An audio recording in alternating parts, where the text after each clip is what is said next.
تبارك الذي إن شاء جعل لك خيرا من ذلك جنات تجري من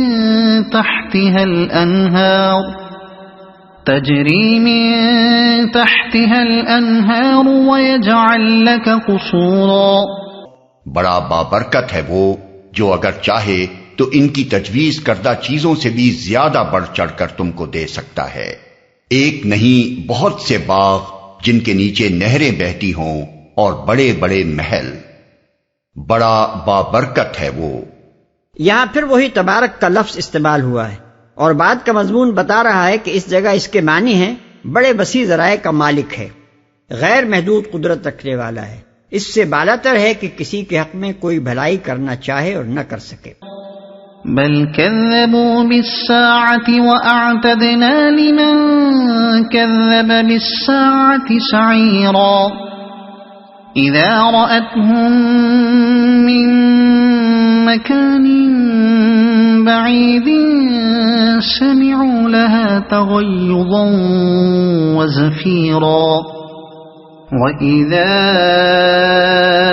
أُلْقُوا مِنْهَا مَكَانًا ضَيِّقًا مُقَرَّنِينَ دَعَوْا هُنَالِكَ ثُبُورًا.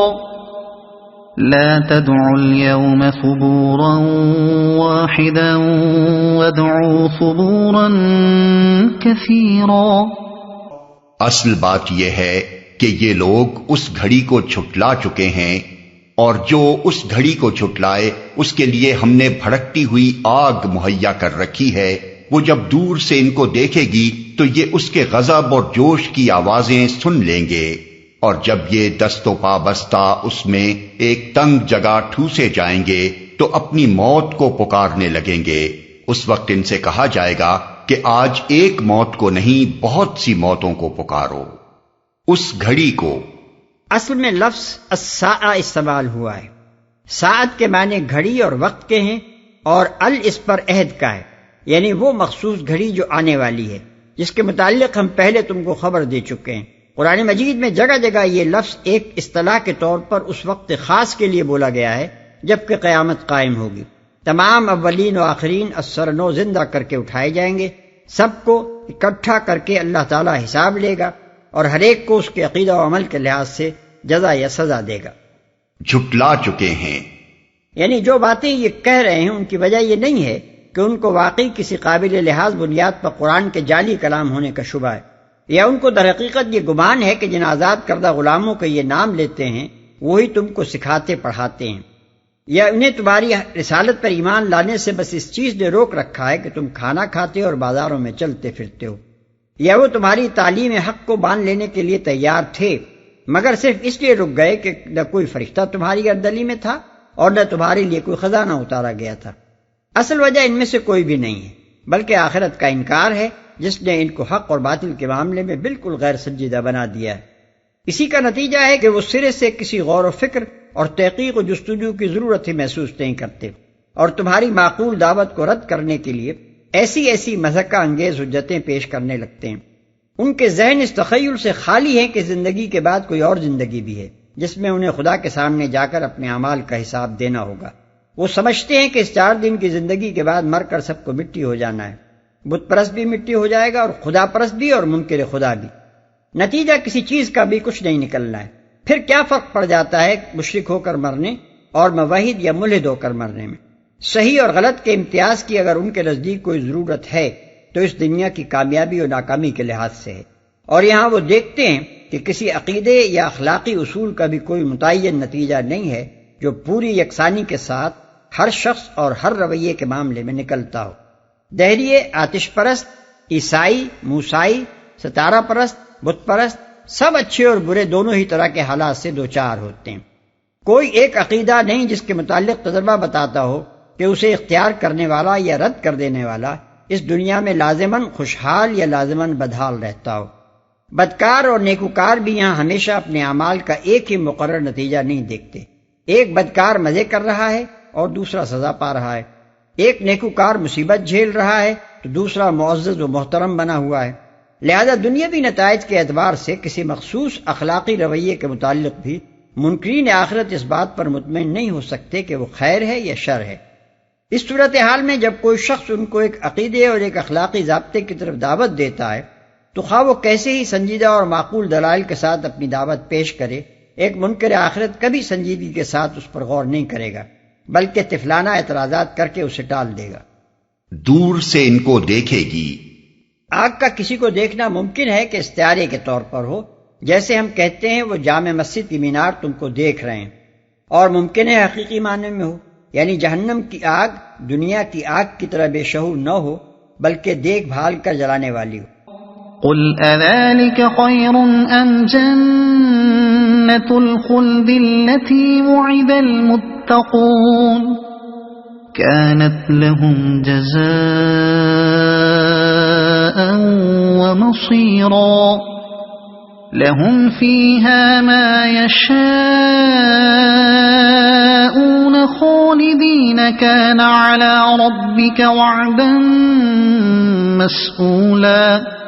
ان سے پوچھو یہ انجام اچھا ہے یا وہ ابدی جنت جس کا وعدہ خدا ترس پرہیزگاروں سے کیا گیا ہے، جو ان کے عمل کی جزا اور ان کے سفر کی آخری منزل ہوگی، جس میں ان کی ہر خواہش پوری ہوگی، جس میں وہ ہمیشہ ہمیشہ رہیں گے، جس کا عطا کرنا تمہارے رب کے ذمے ایک واجب الادا وعدہ ہے۔ اصل الفاظ ہیں وعدم مسئولا، یعنی ایسا وعدہ جس کے پورا کرنے کا مطالبہ کیا جا سکتا ہے۔ یہاں ایک شخص یہ سوال اٹھا سکتا ہے کہ جنت کا یہ وعدہ اور دوزخ کا یہ ڈراوا کسی ایسے شخص پر کیا اثر انداز ہو سکتا ہے جو قیامت اور حشر و نشر اور جنت و دوزخ کا پہلے ہی منکر ہو۔ اس لحاظ سے تو یہ بظاہر ایک بے محل کلام محسوس ہوتا ہے، لیکن تھوڑا سا غور کیا جائے تو بات بآسانی سمجھ میں آ سکتی ہے۔ اگر معاملہ یہ ہو کہ میں ایک بات منوانا چاہتا ہوں اور دوسرا نہیں ماننا چاہتا تو بحث و حجت کا انداز کچھ اور ہوتا ہے، لیکن اگر میں اپنے مخاطب سے اس انداز میں گفتگو کر رہا ہوں کہ زیر بحث مسئلہ میری بات ماننے یا نہ ماننے کا نہیں بلکہ تمہارے اپنے مفاد کا ہے، تو مخاطب چاہے کیسا ہی ہٹ درم ہو ایک دفعہ سوچنے پر مجبور ہو جاتا ہے۔ یہاں کلام کا طرز یہی دوسرا ہے۔ اس صورت میں مخاطب کو خود اپنی بھلائی کے نقطہ نظر سے یہ سوچنا پڑتا ہے کہ دوسری زندگی کے ہونے کا چاہے ثبوت موجود نہ ہو، مگر بہرحال اس کے نہ ہونے کا بھی کوئی ثبوت نہیں ہے، اور امکان دونوں ہی کا ہے۔ اب اگر دوسری زندگی نہیں ہے جیسا کہ ہم سمجھ رہے ہیں تو ہمیں بھی مر کر مٹی ہو جانا ہے، اور آخرت کے قائل کو بھی۔ اس صورت میں دونوں برابر رہیں گے۔ لیکن اگر کہیں بات وہی حق نکلی جو یہ شخص کہہ رہا ہے تو یقیناً پھر ہماری خیر نہیں ہے۔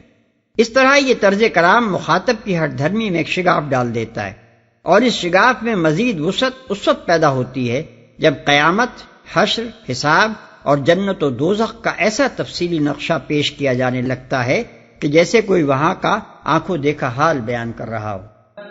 وَيَوْمَ يَحْشُرُهُمْ وَمَا يَعْبُدُونَ مِن دُونِ اللَّهِ فَيَقُولُ أَأَنْتُمْ أَضْلَلْتُمْ عِبَادِي هَؤُلَاءِ أَمْ هُمْ ضَلُّوا السَّبِيلَ۔ اور وہی دن ہوگا جبکہ تمہارا رب ان لوگوں کو بھی گھیر لائے گا اور ان کے ان معبودوں کو بھی بلا لے گا جنہیں آج یہ اللہ کو چھوڑ کر پوچھ رہے ہیں۔ پھر وہ ان سے پوچھے گا کیا تم نے میرے ان بندوں کو گمراہ کیا تھا یا یہ خود راہ راست سے بھٹک گئے تھے؟ ان معبودوں کو آگے کا مضمون خود ظاہر کر رہا ہے کہ یہاں معبودوں سے مراد بت نہیں ہیں بلکہ فرشتے، انبیاء، اولیاء، شہداء اور صالحین ہیں جنہیں مختلف قوموں کے مشرکین معبود بنا بیٹھے ہیں۔ بظاہر ایک شخص وما یعبدون کے الفاظ پڑھ کر یہ گمان کرتا ہے کہ اس سے مراد بت ہیں، کیونکہ عربی زبان میں عموماً غیر ذوی العقول اور من ذوی العقول کے لیے بولا جاتا ہے، جیسے ہم اردو زبان میں کیا ہے غیر ذوی العقول اور کون ہے ذوی العقول کے لیے بولتے ہیں، مگر اردو کی طرح عربی میں بھی یہ الفاظ بالکل ان معنوں کے لیے مخصوص نہیں ہیں۔ بسا اوقات ہم اردو میں کسی انسان کے متعلق تحقیر کے طور پر کہتے ہیں وہ کیا ہے، اور مراد یہ ہوتی ہے کہ اس کی حیثیت کچھ بھی نہیں، وہ کوئی بڑی ہستی نہیں ہے۔ ایسا ہی حال عربی زبان کا بھی ہے، چونکہ معاملہ اللہ کے مقابلے میں اس کی مخلوق کو معبود بنانے کا ہے، اس لیے خواہ فرشتوں اور بزرگ انسانوں کی حیثیت بجائے خود بہت بلند ہو، مگر اللہ کے مقابلے میں تو گویا کچھ بھی نہیں ہے، اس لیے موقع و محل کی مناسبت سے ان کے لیے من کے بجائے ماں کا لفظ استعمال ہوا ہے۔ خود راہ راست سے بھٹک گئے تھے۔ یہ مضمون متعدد مقامات پر قرآن مجید میں آیا ہے، مثلا سورہ سبا میں ہے وَيَوْمَ يَحْشُرُهُمْ جَمِيعًا ثُمَّ يَقُولُ لِلْمَلَائِكَةِ أَهَؤُلَاءِ إِيَّاكُمْ كَانُوا يَعْبُدُونَ قَالُوا سُبْحَانَكَ أَنْتَ وَلِيُّنَا مِنْ دُونِهِمْ بَلْ كَانُوا يَعْبُدُونَ الْجِنَّ أَكْثَرُهُمْ بِهِمْ مُؤْمِنُونَ، یعنی جس روز وہ ان سب کو جمع کرے گا پھر فرشتوں سے پوچھے گا کیا یہ لوگ تمہاری ہی بندگی کر رہے تھے؟ وہ کہیں گے پاک ہے آپ کی ذات، ہمارا تعلق تو آپ سے ہے نہ کہ ان سے، یہ لوگ تو جنوں یعنی شیاطین کی بندگی کر رہے تھے، ان میں سے اکثر انہی کے مومن تھے۔ آیات 40 اور 41۔ اسی طرح سورہ مائدہ کے آخری رکوع میں ہے وَإِذْ قَالَ اللَّهُ يَا عِيسَى ابْنَ مَرْيَمَ أَأَنْتَ قُلْتَ لِلنَّاسِ اتَّخِذُونِي وَأُمِيَّ إِلَٰهَيْنِ مِن دُونِ اللَّهِ قَالَ سُبْحَانَكَ مَا يَكُونُ لِي أَنْ أَقُولَ مَا لَيْسَ لِي بِحَقٍّ مَا قُلْتُ لَهُمْ إِلَّا مَا أَمَرْتَنِي بِهِ أَنِ اعْبُدُوا اللَّهَ رَبِّي وَرَبَّكُمْ، یعنی اور جب اللہ پوچھے گا اے مریم کے بیٹے عیسیٰ کیا تو نے لوگوں سے یہ کہا تھا کہ خدا کو چھوڑ کر مجھے اور میری ماں کو معبود بنا لو؟ وہ عرض کرے گا پاک ہے آپ کی ذات، میرے لیے یہ کب زیبا تھا کہ وہ بات کہتا جس کے کہنے کا مجھے حق نہ تھا، میں نے تو ان سے بس وہی کچھ کہا تھا جس کا آپ نے مجھے حکم دیا تھا، یہ کہ اللہ کی بندگی کرو جو میرا رب بھی ہے اور تمہارا رب بھی۔ قالوا سبحانك ما كان ينبغي لنا أن نتخذ من دونك من أولياء ولكن متعتهم وآباءهم حتى نسوا الذكر وكانوا قوما بورا۔ وہ عرض کریں گے پاک ہے آپ کی ذات، ہماری تو یہ بھی مجال نہ تھی کہ آپ کے سوا کسی کو اپنا مولا بنائیں، مگر آپ نے ان کو اور ان کے باپ دادا کو خوب سامان زندگی دیا حتیٰ کہ یہ سبق بھول گئے اور شامت زدہ ہو کر رہے۔ یعنی یہ کمزرف اور کمینے لوگ تھے، آپ نے رزق دیا تھا کہ شکر کریں، یہ کھا پی کر نمک حرام ہو گئے اور وہ سب نصیحتیں بھلا بیٹھے جو آپ کے بھیجے ہوئے انبیاء نے ان کو کی تھیں۔ فقد كذبوكم بما تقولون فما تستطيعون صرفا ولا نصرا ومن يظلم منكم نذقه عذابا كبيرا۔ یوں جھٹلا دیں گے وہ تمہارے معبود تمہاری ان باتوں کو جو آج تم کہہ رہے ہو، پھر تم نہ اپنی شامت کو ٹال سکو گے نہ کہیں سے مدد پا سکو گے، اور جو بھی تم میں سے ظلم کرے اسے ہم سخت عذاب کا مزہ چکھائیں گے جو آج تم کہہ رہے ہو۔ یعنی تمہارا یہ مذہب جس کو تم حق سمجھے بیٹھے ہو بالکل بے اصل ثابت ہوگا، اور تمہارے وہ معبود جن پر تمہیں بھروسہ ہے کہ یہ خدا کے ہاں ہمارے سفارشی ہیں، الٹے تم کو خطا کار ٹھہرا کر بری ذمہ ہو جائیں گے۔ تم نے جو کچھ بھی اپنے معبودوں کو قرار دے رکھا ہے بطور خود ہی قرار دے رکھا ہے، ان میں سے کسی نے بھی تم سے یہ نہ کہا تھا کہ ہمیں یہ کچھ مانو اور اس طرح ہماری نظر و نیاز کیا کرو، اور ہم خدا کے ہاں تمہاری سفارش کرنے کا ذمہ لیتے ہیں۔ ایسا کوئی قول کسی فرشتے یا کسی بزرگ کی طرف سے نہ یہاں تمہارے پاس موجود ہے نہ قیامت میں تم اسے ثابت کر سکو گے، بلکہ وہ سب کے سب خود تمہاری آنکھوں کے سامنے ان باتوں کی تردید کریں گے اور تم اپنے کانوں سے ان کی تردید سن لو گے۔ جو بھی تم میں سے ظلم کرے، یہاں ظلم سے مراد حقیقت اور صداقت پر ظلم ہے، یعنی کفر و شرک۔ سیاق و سباق خود ہی ظاہر کر رہا ہے کہ نبی کو نہ ماننے والے اور خدا کے بجائے دوسروں کو معبود بنا بیٹھنے والے اور آخرت کا انکار کرنے والے ظلم کے مرتکب قرار دیے جا رہے ہیں۔ وما أرسلنا قبلك من المرسلين إلا إنهم ليأكلون الطعام ويمشون في الأسواق وجعلنا بعضكم لبعض فتنة أتصبرون وكان ربك بصيرا۔ اے محمد، تم سے پہلے جو رسول بھی ہم نے بھیجے تھے وہ سب بھی کھانا کھانے والے اور بازاروں میں چلنے پھرنے والے لوگ ہی تھے۔ دراصل ہم نے تم لوگوں کو ایک دوسرے کے لیے آزمائش کا ذریعہ بنا دیا ہے۔ کیا تم صبر کرتے ہو؟ تمہارا رب سب کچھ دیکھتا ہے۔ بازاروں میں چلنے پھرنے والے لوگ ہی تھے۔ یہ جواب ہے کفار مکہ کی اس بات کا جو وہ کہتے تھے کہ یہ کیسا رسول ہے جو کھانا کھاتا اور بازاروں میں چلتا پھرتا ہے۔ اس موقع پر یہ بات ذہن میں رہے کہ کفار مکہ حضرت نوح علیہ السلام، حضرت ابراہیم علیہ السلام، حضرت اسماعیل علیہ السلام، حضرت موسیٰ علیہ السلام اور بہت سے دوسرے انبیاء سے نہ صرف واقف تھے بلکہ ان کی رسالت بھی تسلیم کرتے تھے۔ اس لیے فرمایا گیا کہ آخر محمد صلی اللہ علیہ وسلم کے بارے میں یہ نرالا اعتراض کیوں اٹھا رہے ہو؟ پہلے کون سا نبی ایسا آیا ہے جو کھانا نہ کھاتا ہو اور بازاروں میں نہ چلتا پھرتا ہو؟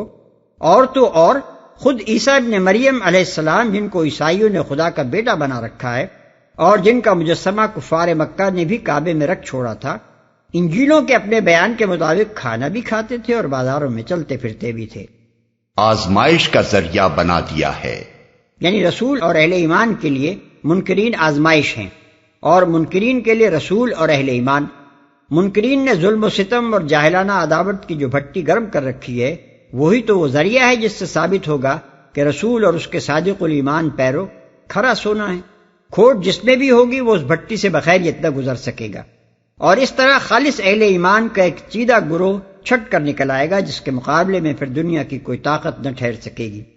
یہ بھٹی گرم نہ ہو تو ہر طرح کے کھوٹے اور کھرے آدمی نبی کے گرد جمع ہو جائیں گے اور دین کی ابتدا ہی ایک خام جماعت سے ہوگی۔ دوسری طرف منکرین کے لیے بھی رسول اور اصحاب رسول ایک سخت آزمائش ہے۔ ایک عام انسان کا اپنی ہی برادری کے درمیان سے یکایک نبی بنا کر اٹھا دیا جانا، اس کے پاس کوئی فوج فرہ اور مال و دولت نہ ہونا، اس کے ساتھ کلام الہی اور پاکیزہ سیرت کے سوا کوئی عجوبہ چیز نہ ہونا، اس کے ابتدائی پیرووں میں زیادہ تر غریبوں، غلاموں اور نوعمر لوگوں کا شامل ہونا، اور اللہ تعالیٰ کا ان چند مٹھی بھر انسانوں کو گویا بھیڑیوں کے درمیان بے سہارا چھوڑ دینا، یہی وہ چھلنی ہے جو غلط قسم کے آدمیوں کو دین کی طرف آنے سے روکتی ہے، اور صرف ایسے ہی لوگوں کو چھان چھان کر آگے گزارتی ہے جو حق کو پہچاننے والے اور راستی کو ماننے والے ہوں۔ یہ چھلنی اگر نہ لگائی جاتی اور رسول بڑی شان و شوکت کے ساتھ آ کر تخت فرما روائی پر جلوہ گر ہوتا، خزانوں کے منہ اس کے ماننے والوں کے لیے کھول دیے جاتے اور سب سے پہلے بڑے بڑے رئیس آگے بڑھ کر اس کے ہاتھ پر بیعت کرتے، تو آخر کون سا دنیا پرست اور بندہ غرض انسان اتنا احمق ہو سکتا تھا کہ اس پر ایمان لانے والوں میں شامل نہ ہو جاتا؟ اس صورت میں تو راستی پسند لوگ سب سے پیچھے رہ جاتے اور دنیا کے طالب بازی لے جاتے۔ کیا تم صبر کرتے ہو؟ یعنی اس مصلحت کو سمجھ لینے کے بعد کیا اب تم کو صبر آ گیا کہ آزمائش کی یہ حالت اس مقصد خیر کے لیے نہایت ضروری ہے جس کے لیے تم کام کر رہے ہو؟ کیا اب تم وہ چوٹے کھانے پر راضی ہو جو اس آزمائش کے دور میں لگنی ناگزیر ہیں؟ تمہارا رب سب کچھ دیکھتا ہے۔